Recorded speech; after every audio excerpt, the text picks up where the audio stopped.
The subway platform was packed that Tuesday evening, just like every other weekday at 6 o'clock. Sarah Mitchell stood near the yellow safety line, her worn sneakers planted firmly on the grimy tile floor as she waited for the downtown train. Her nursing scrubs were wrinkled after a 12-hour shift at Memorial Hospital, and her shoulders ached from helping patients in and out of beds all day. She clutched her small purse against her side, keeping one earbud in while staying alert to her surroundings. The city had taught her that much over the past 5 years. The platform was a sea of tired faces, everyone lost in their phones or staring blankly at the tunnel entrance, willing the train to arrive faster. Sarah noticed an older man standing a few feet away from her. He wore a simple gray suit that had seen better days, and he seemed disoriented, checking his watch repeatedly and glancing around with confusion in his eyes. His silver hair was neatly combed, and despite his modest clothing, there was something distinguished about the way he carried himself. Sarah was about to look away when she noticed 3 young men moving through the crowd with purpose. They were dressed in hoodies and baggy jeans, and something about their coordinated movements made her instincts flare. She had seen enough trouble in the city to recognize it when it was brewing. The 3 men were converging on the older gentleman, and their intentions were written clearly in their calculated approach. Before she could think it through, before her rational mind could tell her to mind her own business and stay safe, her body was already moving. Years of caring for vulnerable patients had hardwired her to protect those who couldn't protect themselves.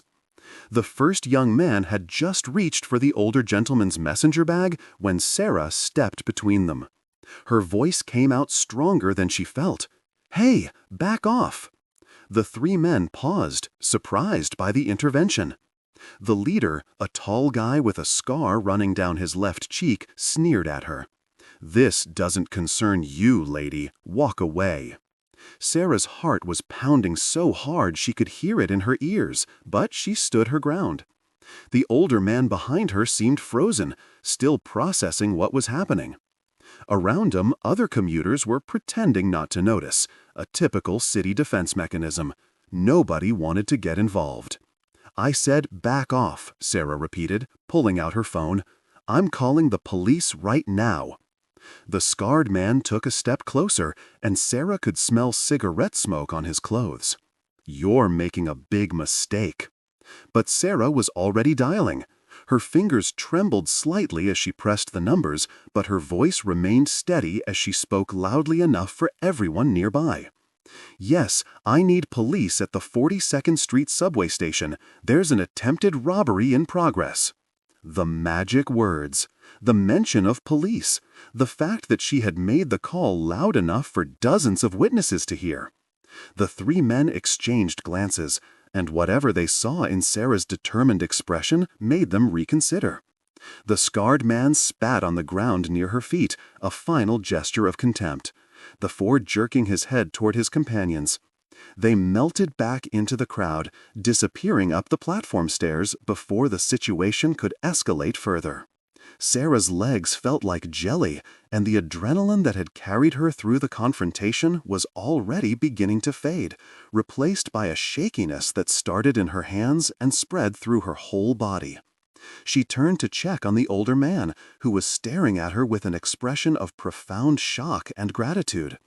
"Are you okay?" she asked, her voice much softer now. "Did they hurt you?" The man shook his head slowly, as if coming out of a daze. No, I'm fine. Thanks to you." His voice was refined, with a slight accent she couldn't quite place. That was incredibly brave, and incredibly foolish. Sarah let out a shaky laugh, the tension breaking. "Yeah, I'm realizing that now. My hands won't stop shaking." The roar of an approaching train filled the station, and the crowd began pressing forward. The older man gently touched Sarah's elbow. "May I buy you a coffee? I'd like to properly thank you. My name is Robert, by the way, Robert Chen." Sarah hesitated. Every safety rule she'd ever learned told her not to go anywhere with strangers. But something about his kind eyes and grateful expression made her pause. Plus, they were in public, and it was just coffee.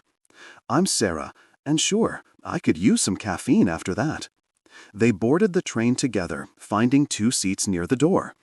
As the subway car lurched into motion, Robert Chen studied her with interest. "You're a nurse," he observed, gesturing to her scrubs. "That's obvious, huh?" Sarah smiled. "Just finished a double shift at Memorial. Long day." "And yet you still had the energy and courage to help a stranger." Robert's expression was, "Most people would have looked away." Sarah shrugged uncomfortably. She'd never been good at accepting compliments. "I just did what anyone should do." "But they didn't," Robert pointed out gently. "You did." They exited at the next major station, where Robert led her to a small coffee shop tucked into the corner of the concourse. It was one of those independent places that somehow survived despite being surrounded by chain stores.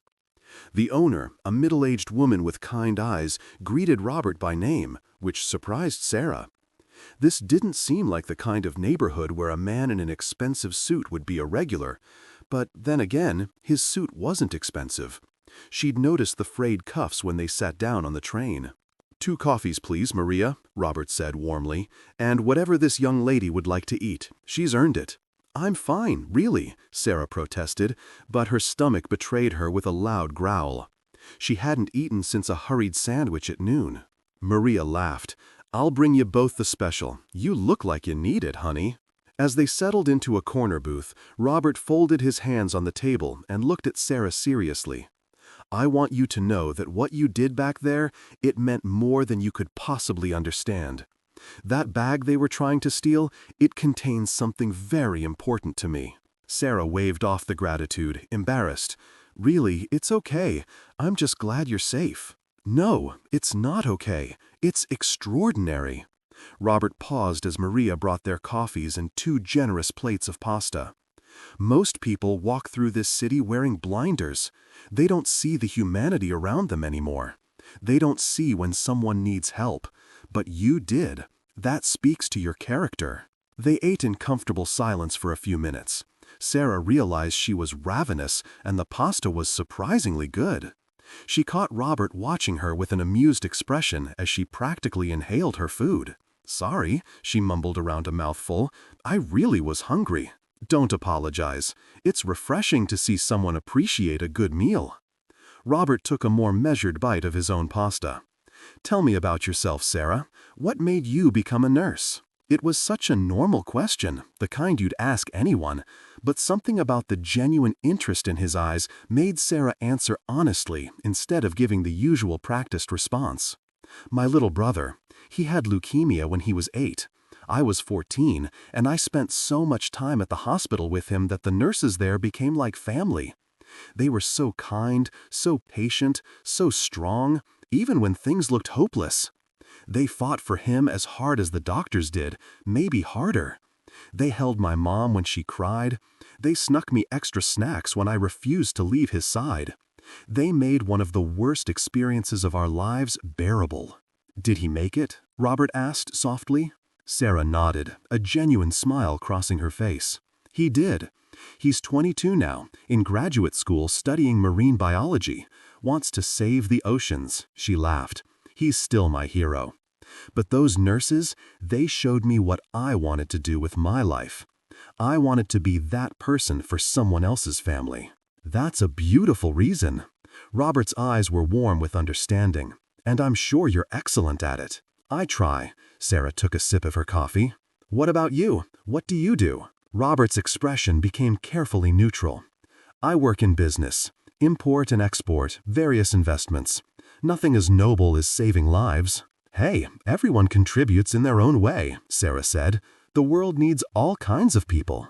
They talked for another hour, the conversation flowing easily from topic to topic.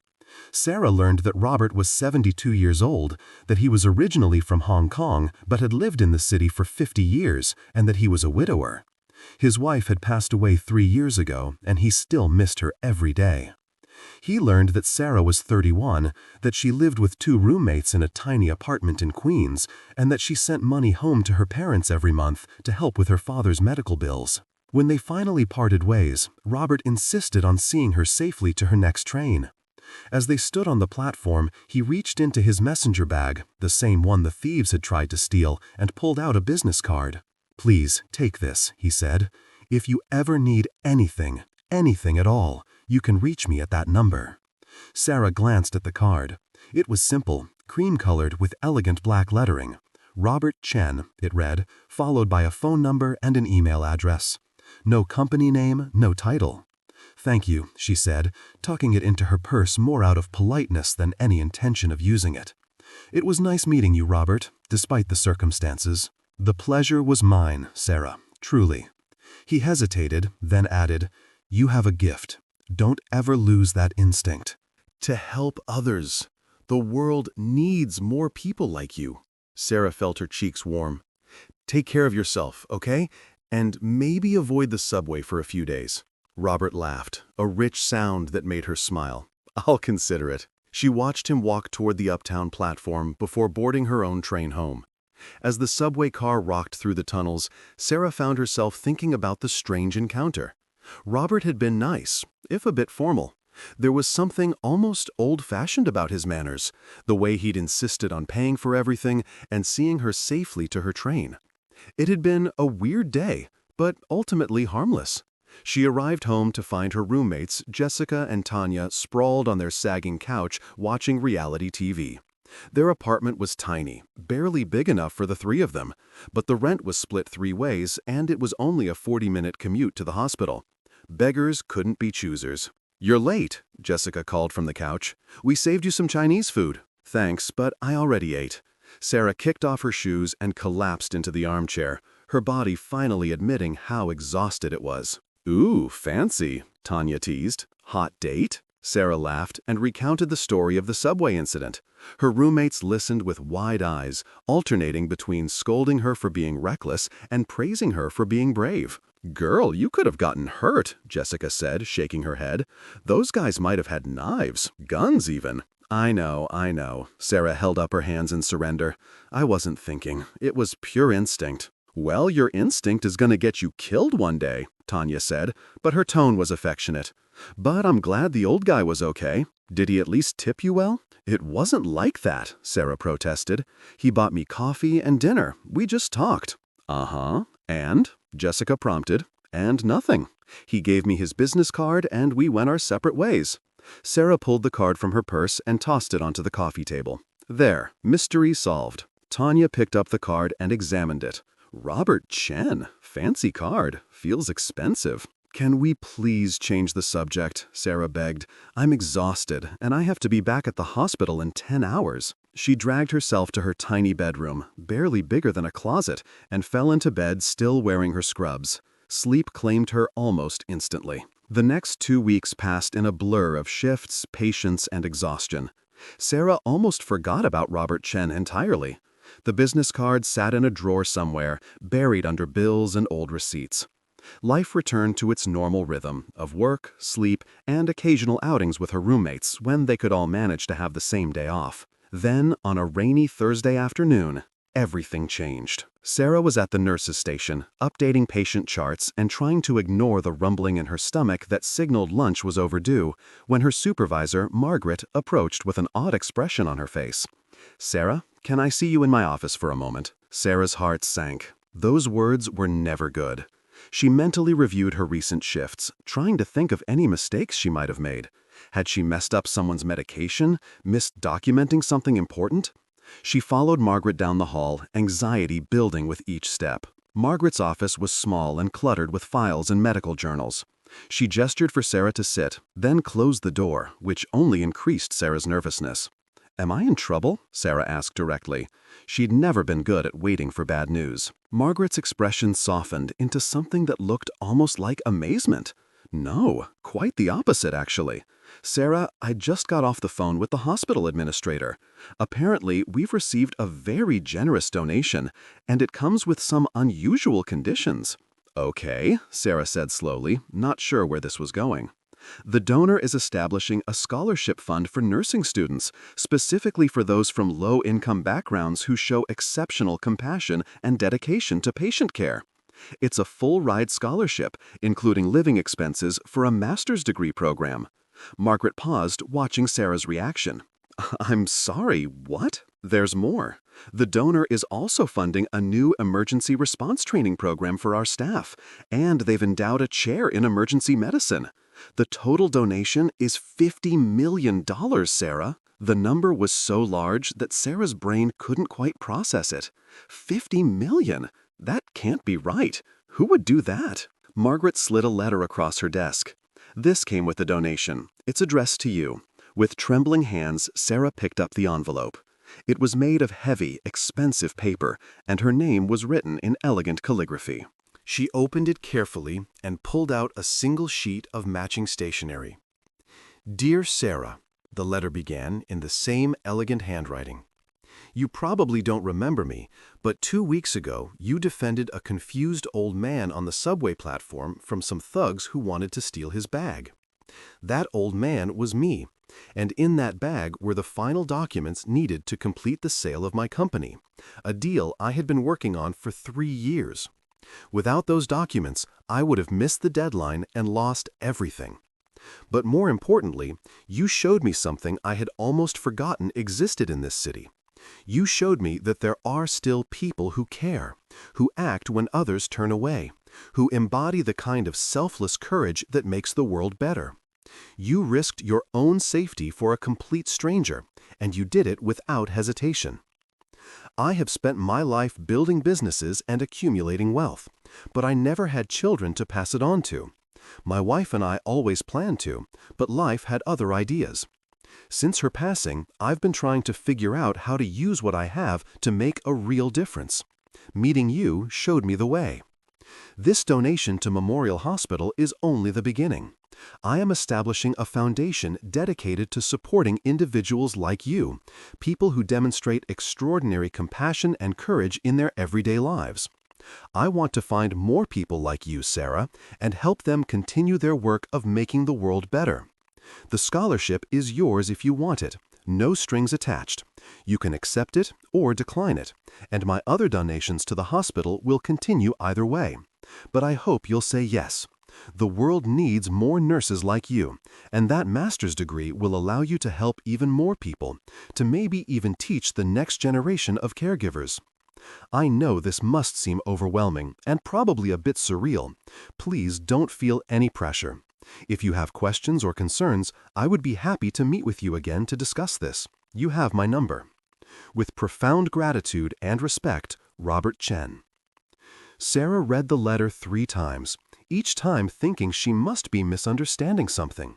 Finally, she looked up at Margaret, who was watching her with barely contained excitement. "Is this real?" Sarah whispered. "It's very real. The legal department has verified everything. The money has been transferred.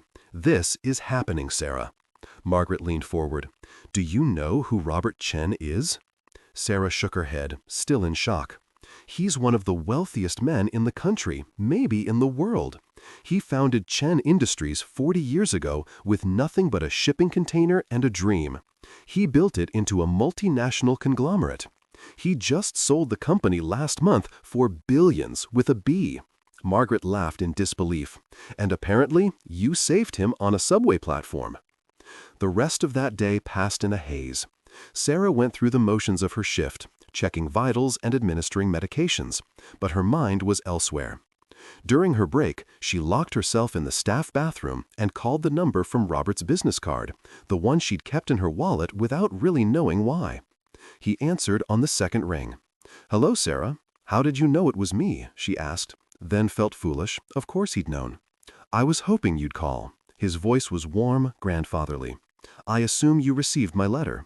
"Robert, I can't accept this. It's too much. It's insane." The words tumbled out in a rush. "Why can't you accept it?" "Because I just did what anyone would do. I don't deserve $50 million for helping someone on the subway. First of all, as I mentioned in my letter, the $50 million is a donation to the hospital, not to you personally. The scholarship is only a small part of that. And second, you didn't do what anyone would do. You did what almost no one would do. That makes all the difference. Robert paused. Sarah, I have more money than I could spend in 10 lifetimes. I can't take it with me, and I have no children to inherit it. I've been looking for a way to make it mean something. You showed me how. But there are so many people who need help, Sarah protested. I'm just one nurse. There are better people, more deserving people. Perhaps, but you're the one who helped me. You're the one I want to help. Does that make sense? Not really, Sarah admitted, wiping away tears she hadn't realized she was crying. Robert's voice softened. Let me tell you something. When my wife Linda was dying, she made me promise something. She said, Robert, you've spent your whole life making money. Promise me you'll spend whatever time you have left giving it away wisely. Don't just write checks to big charities that spend it on overhead and galas. Find real people doing real good and help them do more of it. I've been trying to fulfill that promise for 3 years, and I haven't done a very good job. Until now. Don't know what to say, Sarah whispered. Say you'll think about it. The scholarship, I mean. You don't have to decide right now. Take some time, talk to your family, and then maybe we can have coffee again and you can tell me your decision. Okay, Sarah agreed, because she didn't know what else to say. I'll think about it. That night, Sarah couldn't sleep. She lay in her narrow bed, staring at the ceiling and listening to the sounds of the city outside her window. $50 million. The number kept echoing in her mind. She thought about all the patients that money could help, all the nurses who could be trained, all the lives that could be saved with better equipment and more staff. And the scholarship, a master's degree. She'd dreamed about it for years, but had resigned herself to it being impossible. The cost was prohibitive, and she could barely afford her current rent, much less tuition. She sent money home to help her parents every month.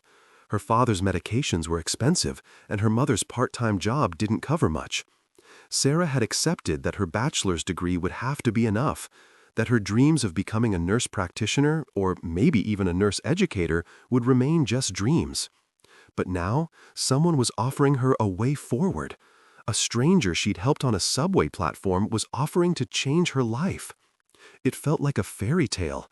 Things like this didn't happen in real life, certainly not to people like her. There had to be a catch. But Margaret had verified everything. The lawyers had checked it all. It was legitimate. Sarah pulled out her phone and called home, even though it was late.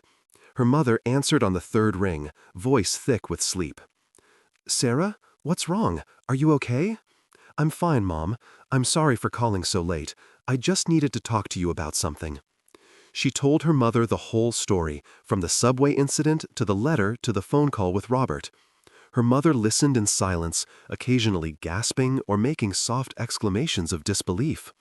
When Sarah finished, there was a long pause before her mother spoke. Sarah, honey, this is an incredible opportunity. But it feels wrong somehow, like I'm taking advantage. Taking advantage? Her mother's voice grew firmer. Sarah, you risked your life to help that man. You didn't know who he was. You didn't know he had money. You just saw someone in trouble and you helped. That's who you are. You've been that way since you were a little girl, always bringing home stray animals, always standing up for the kids who got bullied at school. This man sees that in you, and he wants to support it. That's not taking advantage. That's the universe finally giving back to you after all you've given to others. But what if I fail? What if I get this degree and I'm not good enough? Sarah Mitchell, you listen to me. You are one of the strongest, most capable people I know. You helped save your brother's life just by being there for him. You work doubles and triples to help us with your father's medical bills, even though we've told you not to worry about us. You give everything you have to your patients. If anyone deserves this opportunity, it's you. And if anyone will use it to help others, it's also you. So stop arguing with your blessings and say yes to this man. Sarah felt fresh tears streaming down her face. I love you, Mom. I love you too, baby. Now get some sleep. You have a big decision to make tomorrow. But Sarah didn't sleep. Instead, she spent the rest of the night thinking about what she could do with a master's degree. She could specialize in emergency care, could teach new nurses, could maybe even open a clinic in an underserved neighborhood someday. The possibilities spiraled out before her, dizzying and wonderful and terrifying. At dawn, she made her decision. She called Robert's number, not caring that it was barely 6 in the morning. He answered immediately, sounding wide awake. "Sarah, have you decided?" "Yes, I want to accept the scholarship, but only if I can meet with you first. I have some conditions." Robert chuckled. "Conditions? I like it. When and where?" They met that afternoon at the same coffee shop where they'd talked after the subway incident. Maria greeted them both with a huge smile and knowing eyes, as if she'd been expecting them. She brought coffee and pastries without being asked. Sarah pulled out a piece of paper covered in her handwriting. "I made a list." Robert settled back in his chair, looking amused. "I'm listening." "First, I want to finish my current commitments at Memorial. I signed up for 6 more months on my floor, and they're counting on me. I won't leave them short-staffed." "Reasonable. Next." "Second, I want to be involved in selecting future scholarship recipients. If you're really starting a foundation, I want to help identify people who can benefit from it, people who are doing good work but need support." Robert's eyes lit up. "Excellent idea. What else?" "Third, I want to volunteer for your foundation however I can. My time, my skills, whatever you need. This isn't a one-way street. You're investing in me, so I want to invest back in your mission." "Sarah, you don't have to do that. The scholarship has no strings attached." "I know I don't have to. I want to." Sarah met his gaze steadily. "You said you wanted to find people who make the world better and help them do more of it. Well, this foundation could be how I do more of it. I'm a good nurse, Robert, but with your resources and my ground-level experience, we could help so many more people." Robert was quiet for a long moment, studying her with those sharp, intelligent eyes. Then he smiled, a genuine expression of joy that transformed his whole face.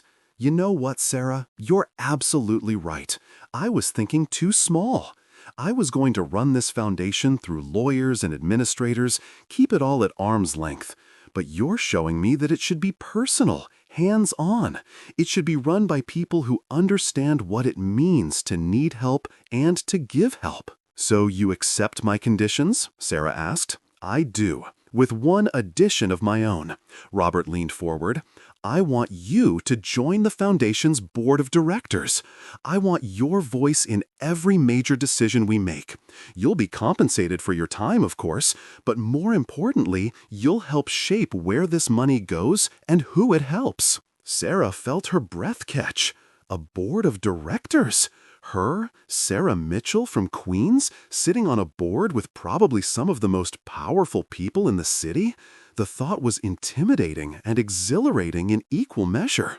"I don't have any experience with that kind of thing," she said hesitantly. "You have something more valuable than experience. You have perspective. You know what it's like to struggle, to work 2 jobs, to choose between your own needs and helping your family. That's the perspective I need. That's what will keep this foundation honest and effective." Robert extended his hand across the table. "So, do we have a deal?" Sarah looked at his outstretched hand, thinking about everything that had led to this moment. A random Tuesday evening, a crowded subway platform, a split-second decision to help a stranger. Such a small act, really. She hadn't fought off the thieves or chased them down. She'd just stood between them and their target and refused to move. And somehow, that small act of courage had changed everything. She shook his hand firmly. "We have a deal." The next few months were a whirlwind. Sarah continued working at Memorial while beginning the application process for graduate school. Robert connected her with the best programs in the state, and with his foundation's backing, doors that had seemed permanently closed suddenly swung open. She was accepted to Columbia's nurse practitioner program with a full scholarship, stipend included. But the really meaningful work happened with the foundation. Robert was true to his word, involving Sarah in every aspect of its creation. They met weekly, sometimes more often, planning the foundation's mission and structure. Sarah brought her roommates into the process too, picking their brains about what kinds of support would have made the biggest difference in their lives. Jessica, who taught at an underfunded public school, talked about teachers who spent their own money on classroom supplies. Tanya, who worked 2 jobs to support her younger siblings after their parents died, spoke about the gap in support for young adults who became caregivers. Every conversation revealed new needs, new opportunities to make a difference. The Chem Foundation for Everyday Heroes officially launched 6 months after that day on the subway platform. The mission statement was simple: to identify and support individuals who demonstrate extraordinary compassion and courage in their daily lives, and to help them continue and expand their work. The first round of recipients included a firefighter who ran an after-school program for at-risk youth, a teacher who'd started a food pantry for students and their families, a bus driver who'd learned sign language to communicate with a deaf passenger and then started teaching it to other drivers, and a homeless man who'd organized his community to clean up their neighborhood park and keep it safe for children. Sarah interviewed each recipient personally, and every conversation reminded her why this work mattered. These weren't people looking for handouts or recognition.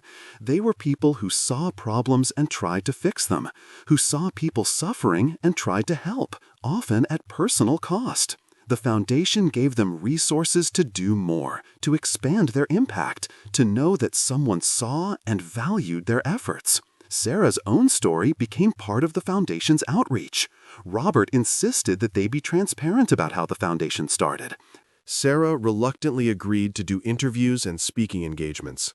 She was uncomfortable with the attention at first, but she came to see it as another way to spread the message that small acts of courage matter, that helping others matters, that one person can make a difference. The news coverage was intense but generally positive. People were fascinated by the fairy tale aspect of the story, the idea that helping a stranger could change your life so dramatically. Some critics called it publicity-seeking or suggested there was more to the story than was being told, but most people responded with genuine warmth and enthusiasm.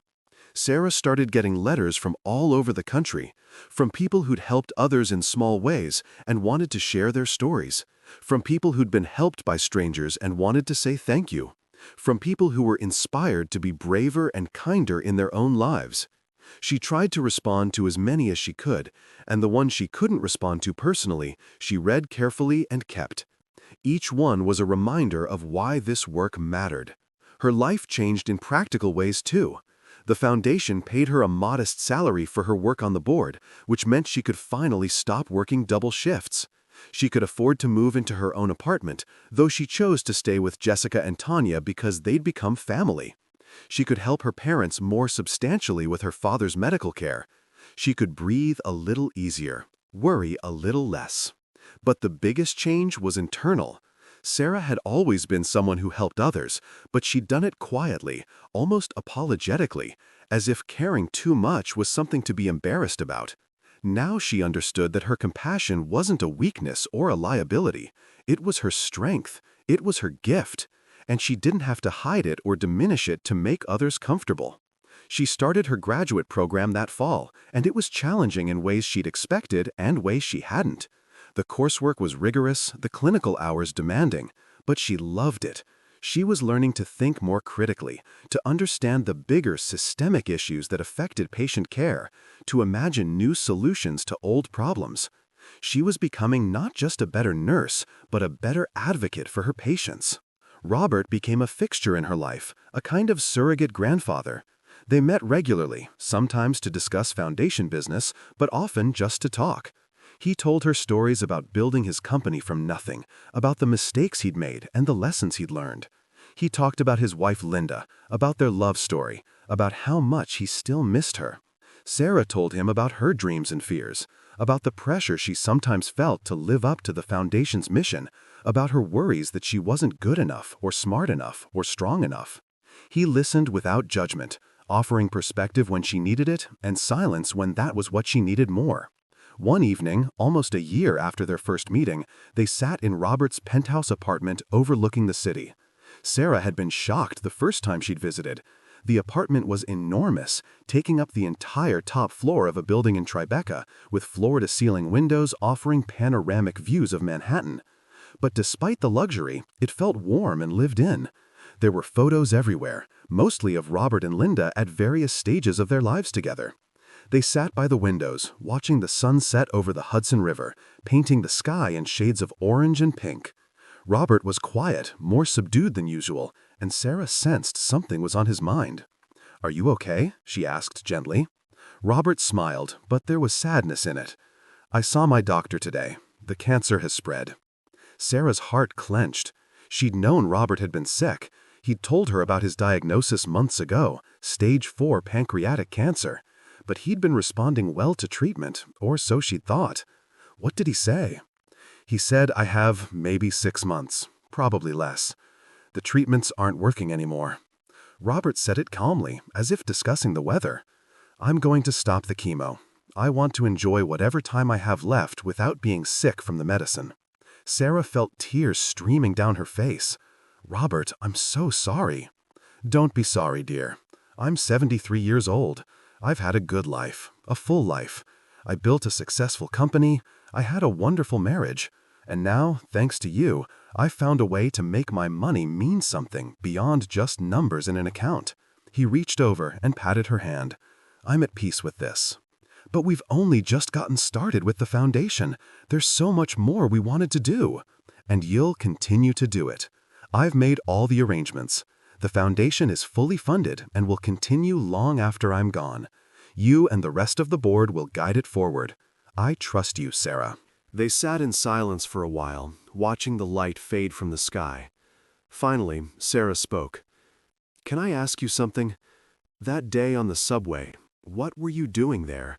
I mean, you're one of the richest men in the world. Why were you riding the subway?" Robert laughed softly. "I was confused, actually. I'd had a morning appointment nearby, and my driver was supposed to pick me up, but there was some mix-up with the time. I was feeling nostalgic, I think. I used to ride the subway every day when I first came to this country. I was young and broke and ambitious, and the subway was how I got around. So when my driver didn't show up, instead of calling and waiting, I just walked down into the station. I thought I remembered how it worked, but I'd forgotten how much it had changed. I was standing there trying to figure out which train to take when those young men approached." "You were lost," Sarah said wonderingly. "Just a confused old man trying to navigate the subway?" "Exactly. And you helped me anyway. You didn't stop to ask if I deserved your help. You didn't check my bank account or my credentials. You just saw someone who needed help and you provided it. That's the purest form of compassion there is." Sarah thought about that. "I think that's what bothers me sometimes about all the attention. People act like what I did was special, but it shouldn't be. It should be normal. We should all help each other. You're right, it should be normal, but it's not, and that's why it's special. That's why it matters." Robert turned to look at her directly. "Sarah, I want you to promise me something. Anything. Don't let my death slow down the foundation's work. Don't treat it like it's my legacy that you have to preserve exactly as I imagined it. Make it yours. Shape it based on what you learn and what you see needs to be done. The foundation exists to do good in the world. How it does that good should evolve and grow. Promise me you'll keep pushing it forward, keep making it better." "I promise," Sarah said, her voice thick with emotion. Robert nodded, satisfied. "Good. Now, let's talk about something more cheerful. How's school going?" They spent the rest of the evening talking about Sarah's classes, her patients at Memorial, the Foundation's next round of grant recipients. It felt normal and comfortable, and Sarah tried not to think about the fact that there wouldn't be many more evenings like this. Robert lived for 4 more months. He spent that time traveling to visit old friends, putting his affairs in order, and working with the Foundation. He came to Sarah's graduate school graduation, beaming with pride as she walked across the stage to receive her diploma. He was thinner by then, moving slowly, but his mind was as sharp as ever. "Your parents would have been here if they could," he told her afterward, referring to the fact that her father had been too ill to travel. "But I'm honored to stand in for them today. "You're family now," Sarah said, hugging him carefully. "Not a stand-in. You're really family." He died on a Tuesday morning in early spring, peacefully in his sleep at home. Sarah was with him, along with his longtime housekeeper Maria, the same Maria from the coffee shop where they'd first really talked. She'd worked for Robert for 30 years, and he'd left her well provided for in his will. The funeral was huge, a testament to how many lives Robert had touched. Business leaders, former employees, family friends, and hundreds of people who'd been helped by the foundation all came to pay their respects. Sarah gave a eulogy, talking about the man she'd known, not the billionaire businessman, but the kind, thoughtful person who taught her that wealth was only valuable if you used it to help others. Robert used to say that he'd spent his life making money, but didn't know what it was for until a scared nurse yelled at some thugs on a subway platform. Sarah said, her voice echoing through the church. But I think he had it backward. He'd always known what it was for. He just needed the right opportunity to use it the way he'd always wanted to. He told me once that his wife made him promise to give his money away wisely. I think he kept that promise. I think Linda would be proud of what he built. Not the company, but the foundation. Not the fortune, but the friends and family he created with it. After the funeral, the lawyers read Robert's will. Sarah knew she'd been left something, he told her as much, but she wasn't prepared for what it was. Robert had left her $10 million personally, separate from the foundation. The note accompanying the bequest was simple. Use this to build the life you want, while you continue the work that needs to be done. You've spent enough time struggling. It's time to thrive. With love, Robert. Sarah cried when she heard it. Not because of the money, though the security it represented was overwhelming, but because it was so typically Robert. Even in death, he was taking care of her, making sure she didn't have to choose between doing good work and having a good life. The foundation continued to grow under Sarah's leadership and the rest of the board. They expanded their scope, adding programs for teachers, first responders, healthcare workers, and community organizers. They created a rapid response fund for people facing emergencies who dedicated their lives to helping others. They partnered with other nonprofits to maximize their impact. Sarah became the public face of the foundation, a role she'd never imagined for herself but had grown into. She spoke at conferences, did interviews, wrote articles about compassion and courage and the importance of community. She used her platform to highlight the work of other everyday heroes, people who probably would never get recognized otherwise. She also continued to work as a nurse practitioner, splitting her time between the foundation and a community health clinic in an underserved neighborhood. The money Robert had left her meant she could afford to work at the clinic for a reduced salary, making quality health care accessible to people who couldn't otherwise afford it. It was exhausting but fulfilling, exactly the kind of life she dreamed about when she first decided to become a nurse. 5 years after that day on the subway platform, Sarah stood on another platform, this one at a university where she'd been invited to give a commencement address.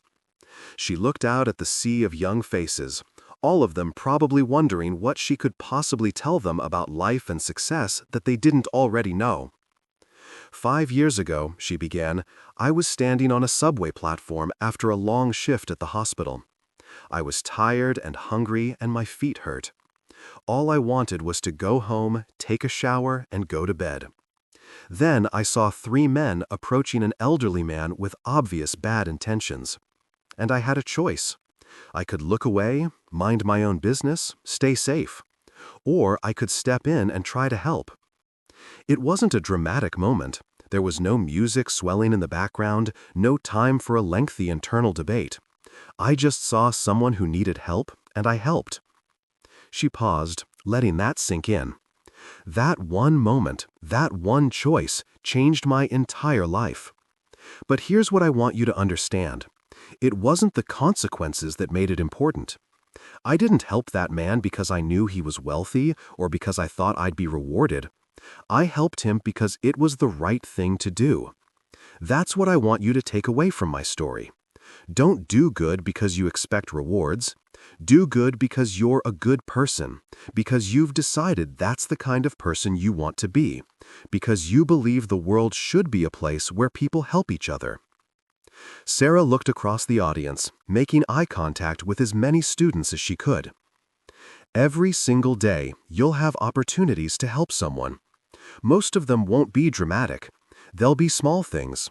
Helping a neighbor carry groceries, listening to a friend who's going through a hard time, standing up for someone being treated unfairly, donating to a cause you believe in, volunteering your time and skills.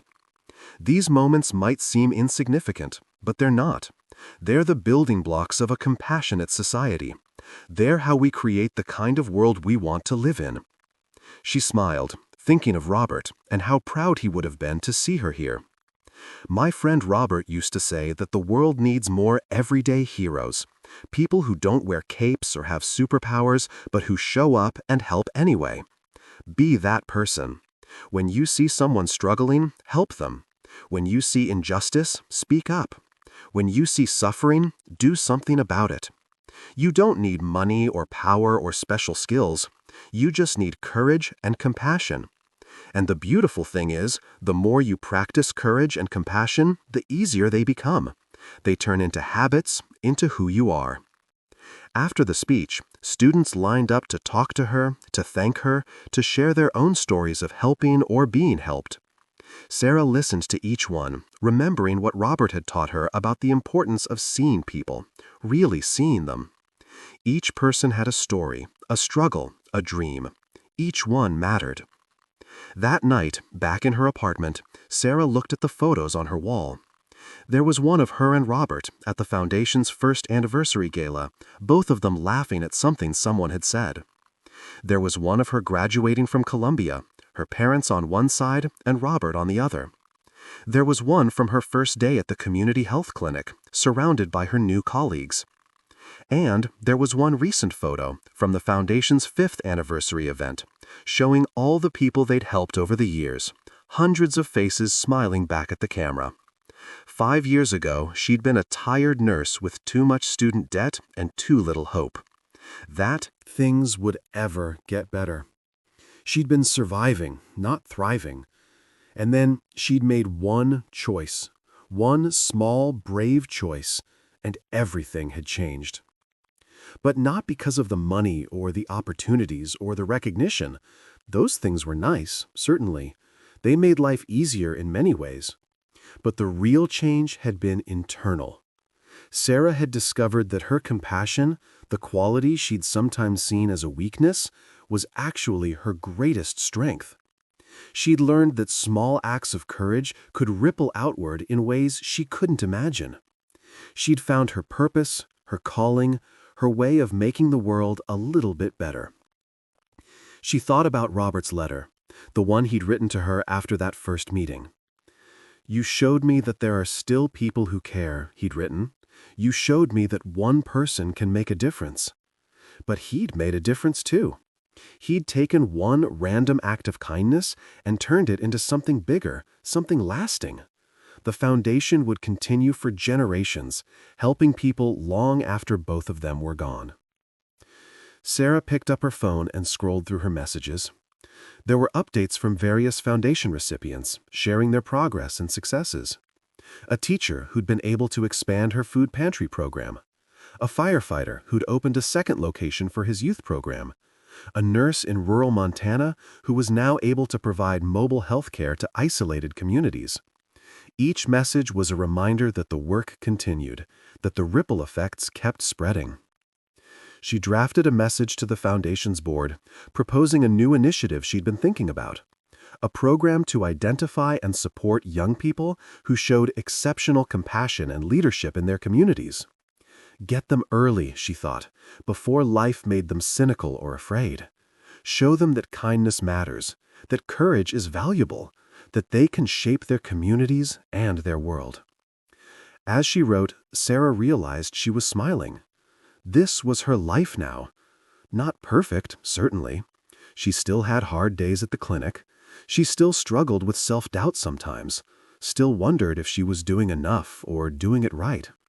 But she was making a difference.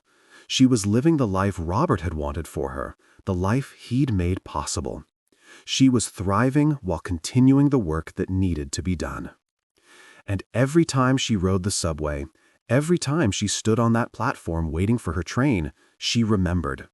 She remembered a confused old man and 3 young thieves, and one split-second decision that had changed everything. She remembered that courage didn't have to be big or dramatic to matter.